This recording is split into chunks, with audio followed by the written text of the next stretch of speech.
All right, so today what we are going to be looking at is the spread of data. And to illustrate this and introduce the measurement that we're going to be um, learning how to calculate today, I want to consider this scenario here. So let's say that we have three girls, Elena, Jada, and Lynn, and they all enjoy playing basketball during recess. They've been practicing their free throws. All right, they each record the number of baskets they make out of 10 attempts for 12 school days. So here you see a table of data, 12 days, and then here's how many free throws Elena made. On the first day, four, then five, then one, all the way until the 12th day, she made seven.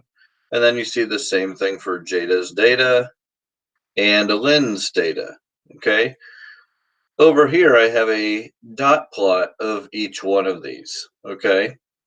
So we're going to come back to this in a moment, but I wanted you guys to see the data first, okay? And as you can see, Elena's is spread across this range from 1 to 9.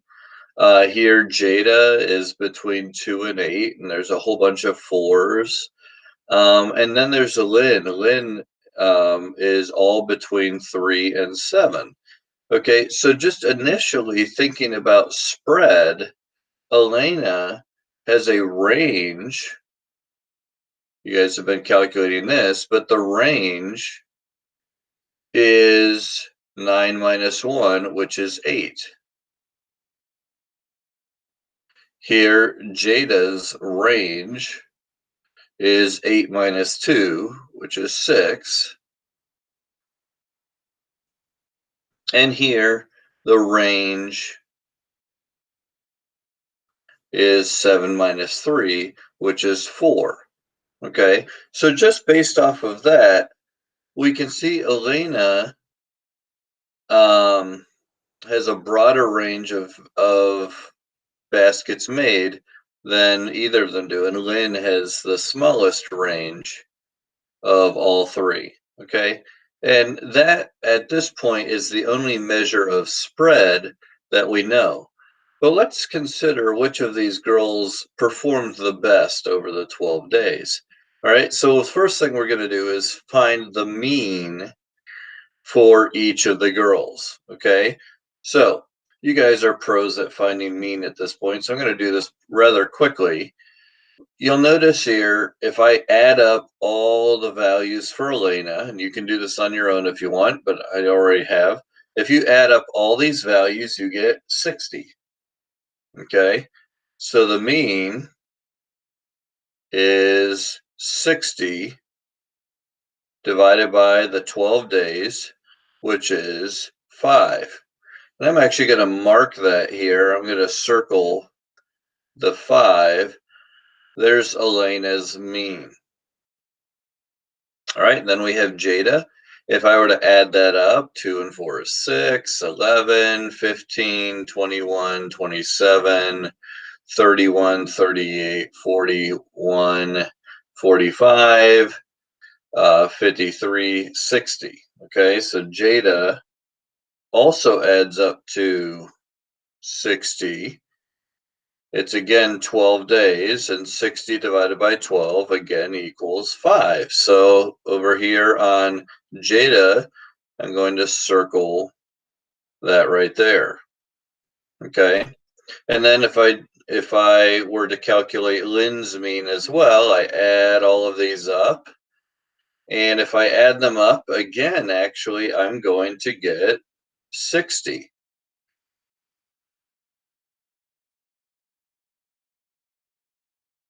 60 divided by 12 is 5.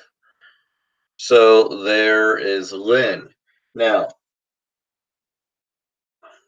the question is, what does this mean? All right. Um,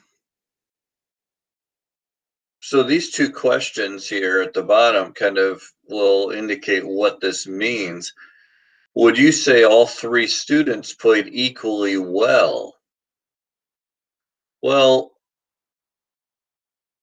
if we're looking at this just based on the mean, then yes, they all scored an average of 5 baskets. They all made an average of 5 baskets. Um, so if that's all we're considering, then yes. Now, other things to consider. Um, Notice Elena had one really awful day, well, a couple of really awful days, but then two amazing days, making 8 and 9 out of 10. All right. Jada, her mode was 4. So most days, or more days than any other, she made 4 out of 10. Okay. But she had these two exceptionally bad, only making 2 or 3. But then she had one exceptionally good one. All right. But then you had a Lynn here where, 2 days she made 3, 2 days she made 4, 3 days she made 5, 4 days she made 6, and then she had one better day of 7. And we see by the range, her values are not as spread out. They're a lot more centered right around this mean. Okay. So did they all perform equally well? Yes, if we're considering only the mean. Okay. So yes, if we're basing it on the mean,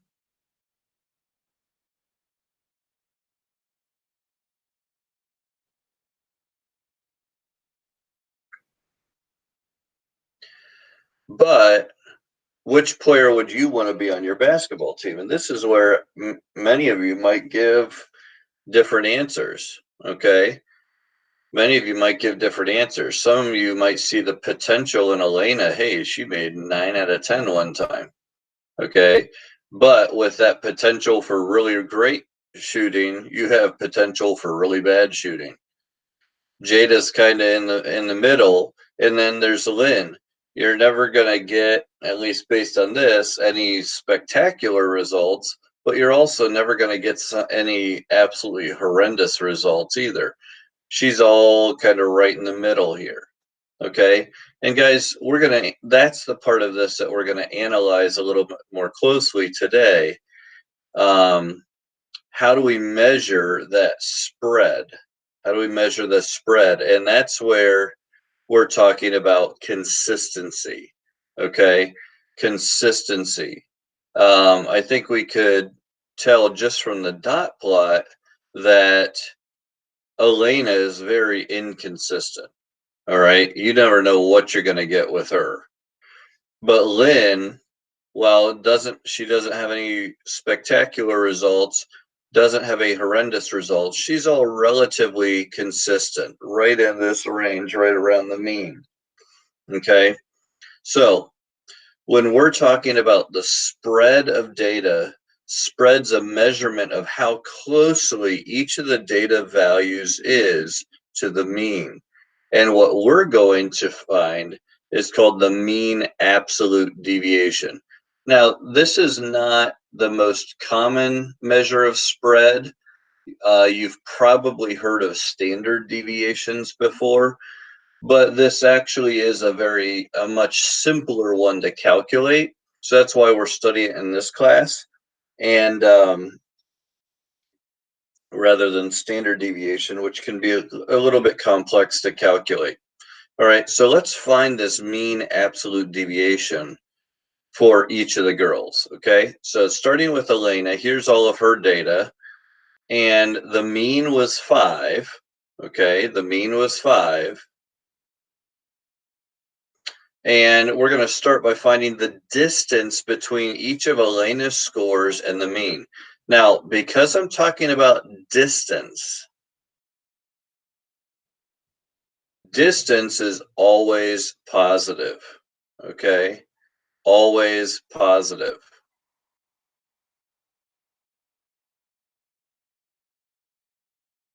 So the distance between 4 and 5, if I do 5 minus 4, I get 1.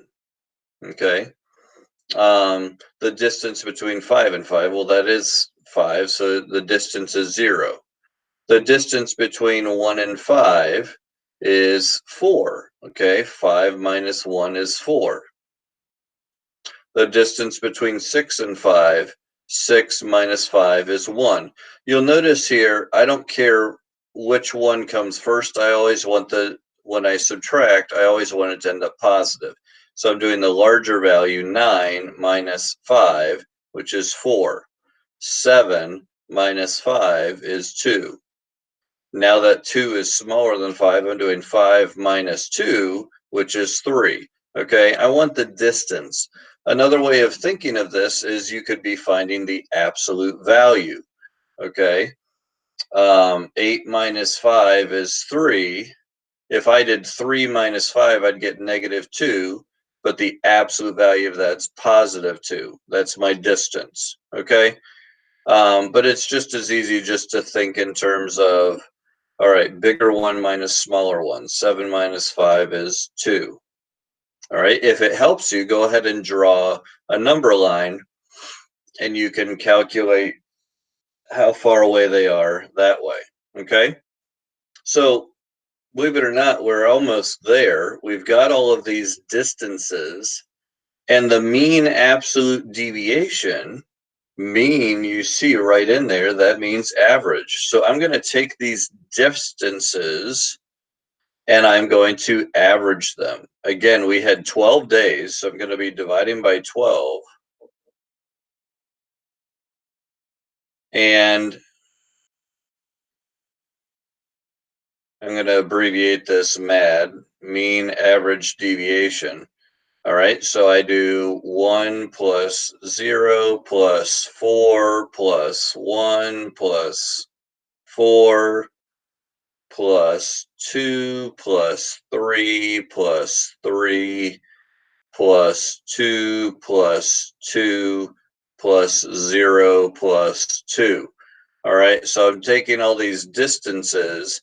I add them up. I've got 5, 10, 15, 24. Okay, so 24 divided by 12 equals 2. Okay, now what that means is on average, if I were to take any score, we are 2 shots, 2 baskets, 2 shots away from 5.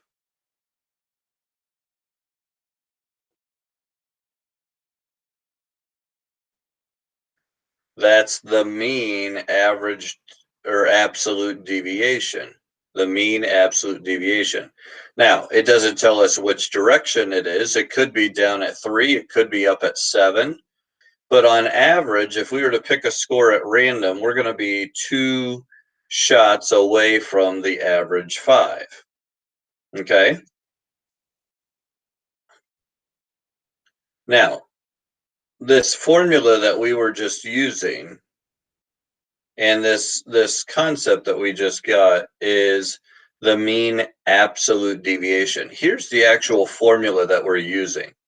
We are adding, that's what this big old sigma is. We're adding every score, this x sub I minus the x bar. The x bar, this little bar above it, that means the mean. Okay, that's our mean. This is each score or each value.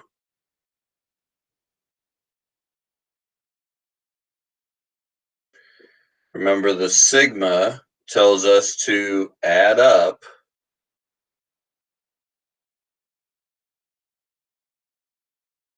And then these vertical lines here, the vertical lines, remember that is absolute value.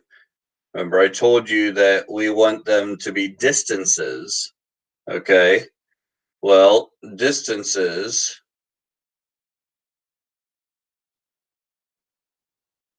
are always positive. Absolute value gives us a positive value. And then, of course, n, we've seen this before, is the number of values or the number of of elements of data. Okay, the number of values. In this case, we did it for 12 days, so there were 12 values. Okay, so I point this out simply because the formula sheet that we use in class has this formula on it, but it's kind of pointless to have this on there if you don't know what it means. Okay, so this whole process that I'm taking you through actually is doing all of this. Okay, you notice we're adding a bunch of stuff up and dividing by how many there are. That's where the mean comes in. Okay, the mean is this part here where we're adding and then dividing by how many there are. Okay, the absolute deviation part is this absolute value, and deviation is another word for difference. Okay, so there's our subtraction. All right, so if I were to do this with Jada's, remember the distance was 5. I'm taking each score 2 minus the mean 5. That's -3. Absolute value of -3 is +3. Okay, 4 minus 5 is -1. Absolute value is 1. All right, and so on. All right, so however you think of this, either by subtracting the same way and just making it positive, or just always doing the bigger one minus the smaller one, you'll get the same thing either way. 5 minus 4 is 1. 6 minus 5 is 1. 6 minus 5 is 1. 5 minus 4 is 1. 7 minus 5 is 2. 5 minus 3 is 2.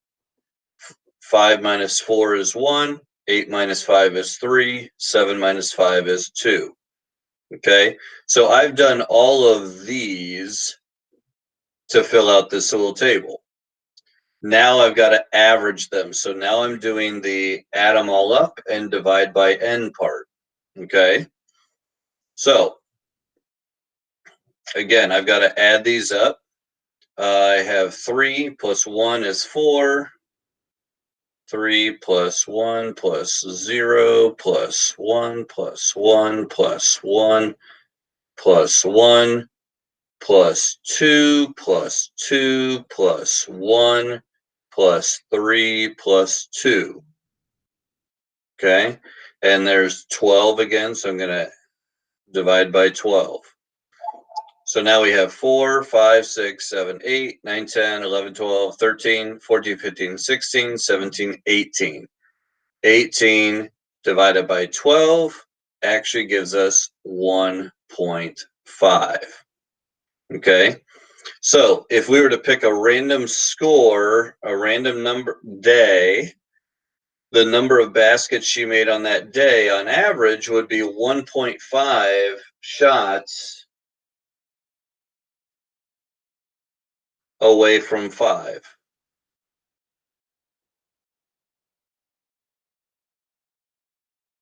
Okay, again, it doesn't tell us which way, it just tells us the average distance away.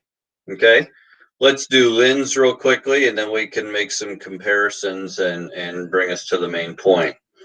Okay, Lynn, I'm just going to do this one a little bit faster. The distance from 3 to 5 is 2.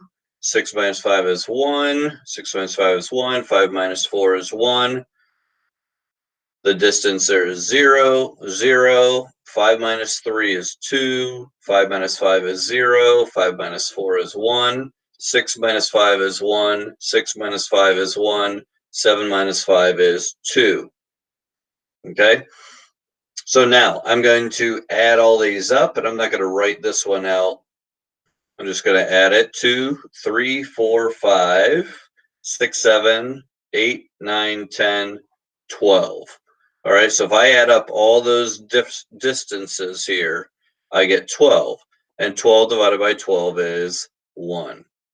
Okay, so on average, if I were to pick a random day, on average, that value would only be 1 shot away from the mean, which is 5. Okay. Now, hopefully, we can see some relationships here. Okay. So, the first of the girls, Elena had a mean average deviation. We'll write it down here. Mean average deviation equal to 2. Here, the mean average deviation for Jada was 1.5. And then the mean average deviation for Lynn was 1. Okay. So who has the greatest mean average deviation? Well, that was Elena.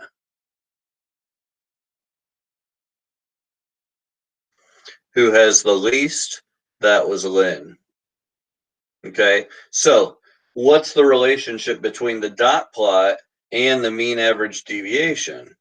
What does that say about the consistency?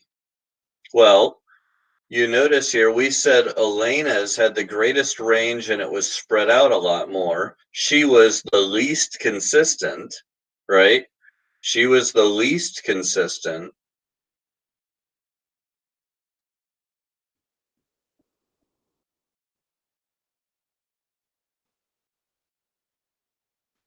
And then this was a little bit closer together. This was nothing very extreme on either end, but very consistent, right in this range. So most consistent.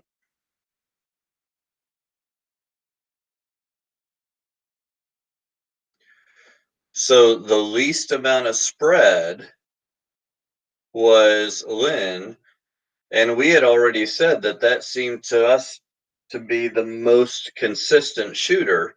And that really is what we're talking about when we're talking about the measure of spread. The greater the measure of spread, the least consistent the results were. The smaller the measure of spread, the mean absolute deviation, the more consistent that value was. Okay, so that's the relationship between the dot plot and the mean average deviation. We already said more spread, that's a greater MAD. Less spread is a smaller MAD, and that indicates greater consistency. Okay, so that's our concept here that we're looking at. I've given you 3 different scenarios here to practice with, and I've walked you through. I'm walking you through the process. You're going to find the mean of this data first, then find the distance each time is from the mean. In this case, we have a runner running the 400-meter dash. So you're going to find their average finish time, and then the distance each time is from the mean, and then use that to find the mean absolute deviation. Okay, so you're going to do that with this runner, and then here's a farmer and his wheat crop. We have 13,000 bushels, 15,000 bushels. All right, so he has his crop over the last 8 years. You're going to find the mean absolute deviation. And then we have a salesperson.